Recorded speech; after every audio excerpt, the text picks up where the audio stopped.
Bruno Suzuki bakal kembali ke PDRM FC.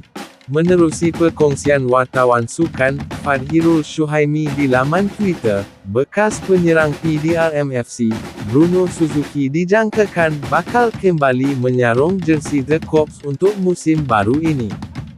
Penyerang berusia 36 tahun itu, berhijrah beraksi bersama pasukan Penang FC musim lepas dengan 10 penampilan bersama skuad Harimau Kumbang, namun tiada sebarang jaringan berjaya dihasilkan untuk musim lepas. Sepanjang beraksi untuk 2 musim bersama The Corps, beliau menjadi watak utama bagi barisan serangan untuk pasukan dan kini beliau kembali untuk memperkuatkan skuad Sang Saka Biru selepas mengalami musim yang sangat teruk apabila menduduki tangga tercorot dalam Liga Super musim lepas. Skuad yang sinonim diberi gelaran The Giant Killer menghadapi masalah kewangan pada musim lepas menjadikan antara faktor mengapa skuad tersebut agak terombang-ambing.